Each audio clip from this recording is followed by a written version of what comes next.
kalau boleh tadi Prof, ya, ini istri saya, ini mungkin istri saya bisa berdiri. Ini istri yang paling luar biasa ini. Ini saya kemana-mana diikuti Bu Nyai. Jadi kemarin ini luar biasa, semangatnya kuat ya. Ini biasanya orang yang baik dapat istri yang baik, betul ya Bu Nyai ya. Jadi sekali lagi terima kasih para wali yang telah menghantarkan anak-anaknya untuk di wisuda hari ini. Mudah-mudahan menjadi kebaikan untuk membangun bangsa dan negara. Kalau boleh Prof, izin ya Prof ya. Tadi kalau 5 itu misalkan semua kita angkat menjadi staf pertama yang bisa ke Jepang, mungkin nggak Prof? Nah, saya tertarik, artinya 5 anak tadi, saya yakin agamanya bagus. Prestasinya jelas tadi sudah dapat piagam. Tinggal nanti pengabdiannya di Jepang. Ya, saya siap untuk menerima menjadi staf kami sebagai engineer di Jepang. Ya, boleh kontrak dengan saya nanti habis ini. Ya, minimal kalau gaji saya sampaikan minimal di atas 22 juta. 5 orang kalau berkenan. Ya. Nah, ini boleh dilihat itu. Jadi itu adalah profil saya. Atau mungkin ada video mau ditampilkan atau enggak? Nanti habis ini, habis terakhir ya boleh ya. Ya, itu kenapa tadi saya naik gajah? Ada gajah bawa tempe tadi ya. Itu salah satu filosofi bahwa tempe itu bukan makanan yang memang hari-hari direndahkan adik-adik semuanya. Jadi hadirin semuanya, tapi tempe itu sangat disanjung di Jepang. Awal saya masuk ke Jepang itu begini ceritanya. Saya ingin mengajak. Ya mudah-mudahan adik-adik juga mencoba didengarkan, diperhatikan, karena saya jauh-jauh dari Jepang diundang ke sini untuk mengajak adik-adik semua untuk menjadi orang yang lebih baik, orang yang bermanfaat, berguna untuk agama dan bangsa kita. Setuju ya? Jadi tempe naik gajah nomor 1. Ya, ini tempe itu harganya lebih mahal daripada ayam Mas Agung.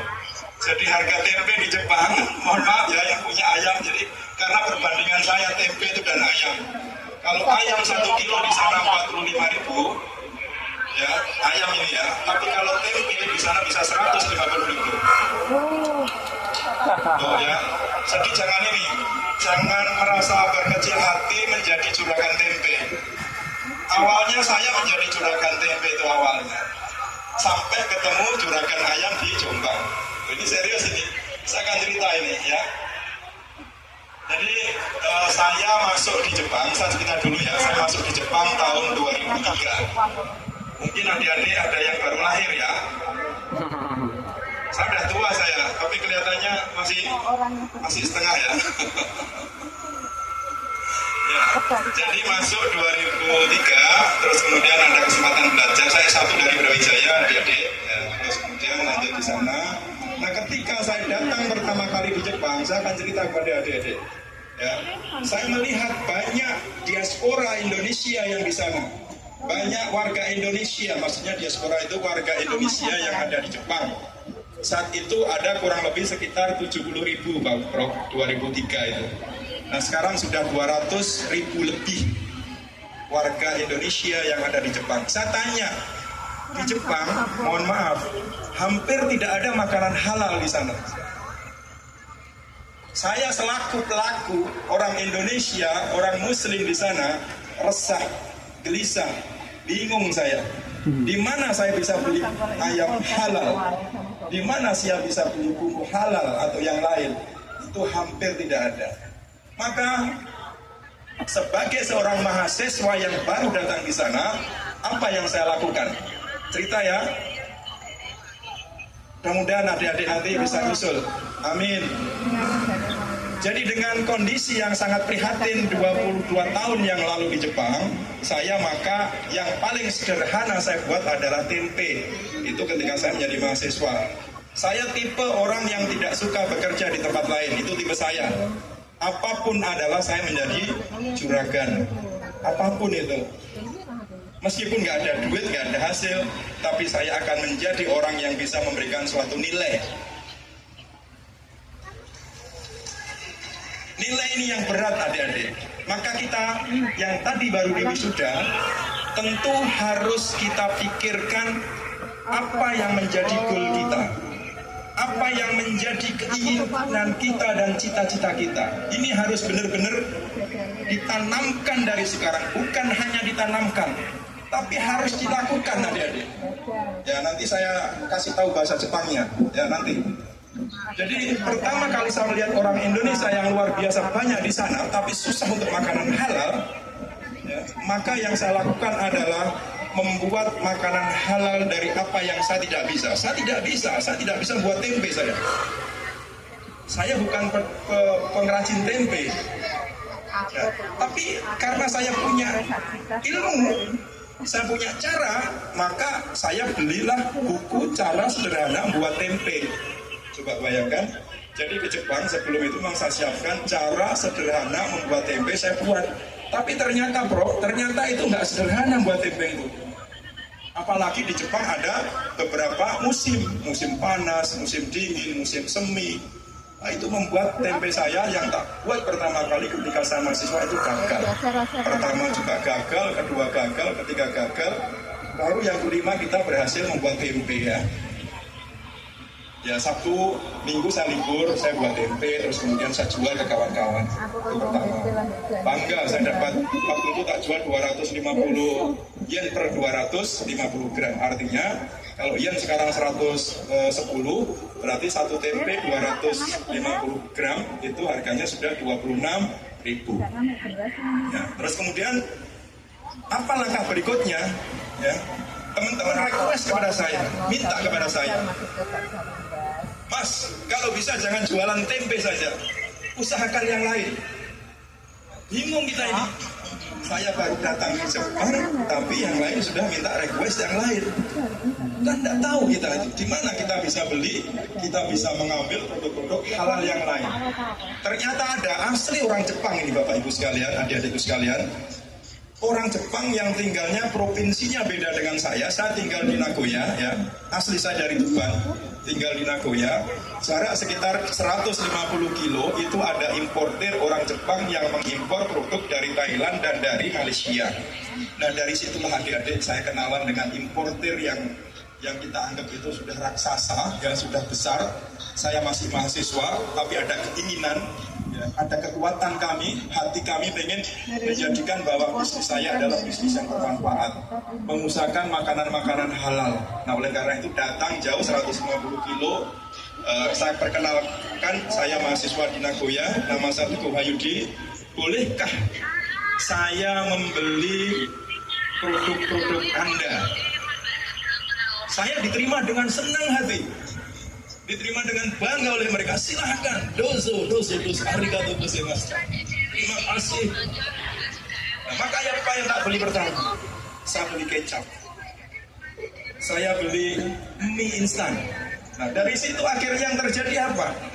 Ya, di samping saya Sabtu dan Minggu jualan tempe adik-adik, saya keliling dengan motor Cherry. Waktu itu Cherry yang jelek, harganya kalau dirupiahkan 15 juta kalau nggak salah ya, karena kendaraan di Jepang memang murah dengan SIM internasional. Saya jual tempe dan bumbu-bumbu itu keliling ke apartemen-apartemen WNI yang berkumpul di sekitar Nagoya. Nah, saya terpikir dalam 1 minggu saya harus bekerja 2 hari adik-adik, Sabtu dan Minggu ya. Berarti 1 bulan saya bekerja kurang lebih 8 kali. Saya ingat saat itu dapat 1.800.000 yen. 8 hari saya bekerja dapat 1.800.000 yen. Kalau dirupiahkan yen 100, katakanlah 180 juta hanya 8 kali kerja saya. Mau adik-adik? Berarti harus ke Jepang, harus datang ke sana ya. Nah dari situ akhirnya perjalanan selesai ya. Saya belajar sampai tahun 2005. Kemudian saya mendeklar bahwa usaha makanan halal ini memang ditunggu dan dicari. Akhirnya saya memutuskan, Bu Yai, Prof, saya harus mengubah status saya dari visa student visa mahasiswa menjadi investor saat itu. Jadi saya satu-satunya mahasiswa Indonesia yang memiliki visa investor saat itu. 2005 saya mendeklarasikan berdirinya Sari Raya dengan visa status investor. Tapi tidak semudah itu. Banyak perjalanannya, banyak lika-likunya. Bahkan banyak yang ditolak saat itu. Ya, karena urusannya dengan perbankan, saya punya uang, saya taruh di bank, nggak langsung bank itu menerima. Ya, nggak mau bank itu terima uang saya. Apalagi waktu itu ada bom Bali. Ya, image kita sudah down di Jepang. Nama kita sudah berkurang di Jepang. Karena apa? Karena bom Bali 2004 kalau nggak salah saat itu. Nah, sehingga ketika saya ingin mendirikan perusahaan makanan halal itu image-nya masih dengan Islam, dengan Muslim, maka ditolak mentah-mentah oleh pemerintah Jepang. Tapi saya tetap, hati saya ingin tetap berbagi dengan Muslim yang ada di sana. Maka saya tidak menyerah adik-adik. Maka langkah yang kedua saya tempuh lagi. Saya mencari pihak yang mau terima duit saya di bank. Bank kedua juga ditolak. Ketiga juga ditolak. Wah ini berarti bismillah lagi saya. Terima adik-adik, diterima adik-adik. Jadi itulah awal langkah saya untuk membuat perusahaan makanan halal pertama Indonesia di Jepang. 2005 kan? Artinya sudah 20 tahun lebih saat ini. Ya. Terus kemudian banyak penghargaan yang diberikan oleh saya dari Pak Presiden Jokowi 2 kali dapat saya. Ya, namanya Prima Duta. Nah ini salah satu outlet pertama saya ada di kota Nishio. Ya Prof. Gatot kemarin sudah juga tahu sana itu yang pertama. Ya Pak Agung juga sudah ke sana. Tinggal nanti dari tim Civitas Akademika Unwaha saya tunggu Bapak-bapak. Ya saya tunggu nanti serius sama Bu Ketua sama Pak Yai Ketua nanti saya tunggu deh. Saya tunggu. Nah itu setelah banyak ayam Indonesia kami impor di Jepang maka berdirilah halal fried chicken pertama itu. Itu halal fried chicken pertama. Ada kedua, sekarang sudah ke-9. Ada matnya, ada restorannya 9 deh. Nanti saya balik ke Jepang, kita akan opening cabang yang 9 di kota Okayama. Okayama itu sebelahnya Hiroshima. Kalau kita kenal Nagasaki dan Hiroshima adalah dengan bom atom, maka saya sekarang akan hadir di Okayama sebelahnya Hiroshima. Insya Allah nanti seluruh Jepang akan kita gerakkan, kita bangun ya. Sari Raya Halal Mat Plus. Nah, maksud Sari Raya Halal Mat Plus itu yang pertama ada matnya, tempat belanja. Yang keduanya ada restoran halalnya. Yang ketiga ada Islamic Centernya untuk dakwah, untuk sholat, untuk ibadah, terutama untuk sholat Jumat. Jadi gerakan kami seluruh Jepang. Mudah-mudahan Unwaha nanti bisa kolaborasi ya dengan kami. Bangun bisnis, bangun dakwah, pendidikan, semua berada di Jepang. Ya. Nah, oleh karena itu saya mengajak kepada adik-adikku semuanya, ya, ini kegiatan ini punya Sari Raya Center juga di sana. Sari Raya Center itu sudah banyak didatangi oleh pejabat RI ya, mulai dari wakil presiden, menteri, PI, deputi, semuanya datang ke sana untuk diskusi, termasuk Pak Agung ini sudah 2 kali ke sana ya, saya terima kasih. Prof. Gatot juga sudah 2 kali.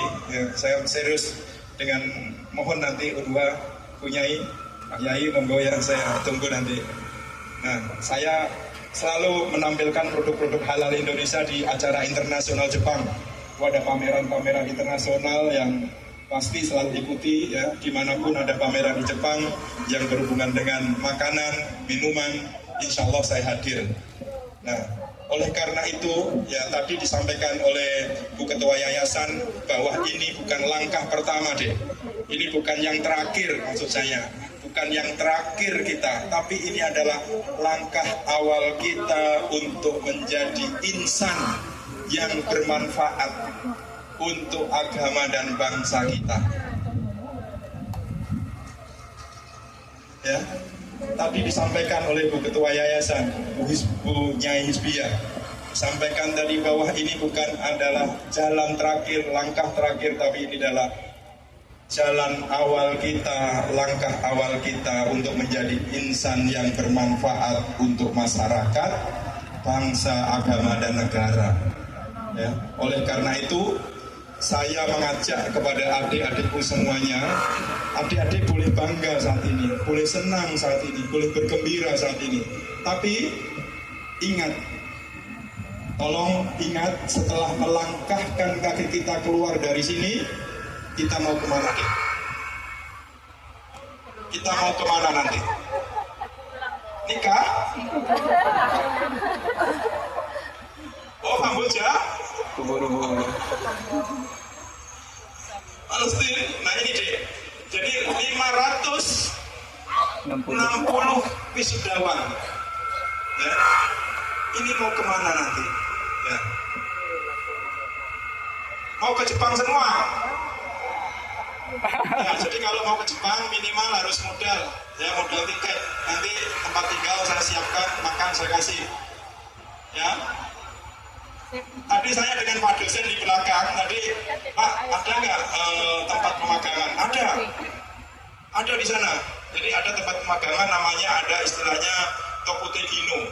Tokutegino itu adalah jenjang yang diambil untuk siapapun yang ingin kerja di Jepang dengan istilah SSB atau istilahnya Specific Skill Worker. Ya, jadi harus ada keahlian. Nah, kalau di Sari Raya biasanya rata-rata keahliannya di IT, terus kemudian makanan, terus kemudian di ekonomi, nah itu masih nyambung. Ya 5 orang nanti, ya 5 mahasiswa tadi, saya sudah minta apabila berkenan, saya siap. Ya.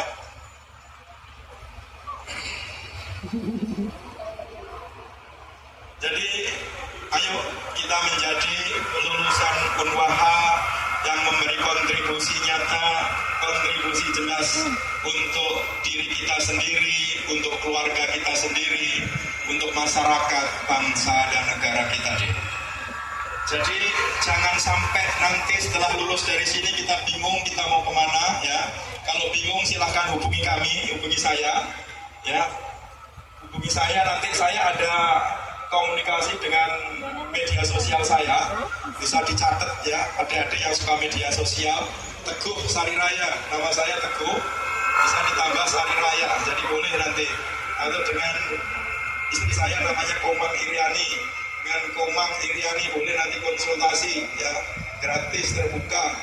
Adik-adik pengen kemana, pengen jadi pengusaha, nanti boleh konsultasi, pengen jadi entrepreneur, boleh konsultasi, pengen jadi apapun, saya membuka, terbuka adik-adik. Ya, tolong manfaatkan waktu ini, dengarkan dengan baik-baik, karena saya pernah jadi adik-adik. Ya, saya pernah jadi adik-adik berapa tahun yang lalu ya, mungkin sudah 28 tahun yang lalu. Saya pernah jadi adik-adik, oleh karena itu saya tahu saya kemana, saya harus bagaimana, saya insya Allah saya bisa mengajak adik-adik semua untuk menjadi lulusan Unwaha yang terbaik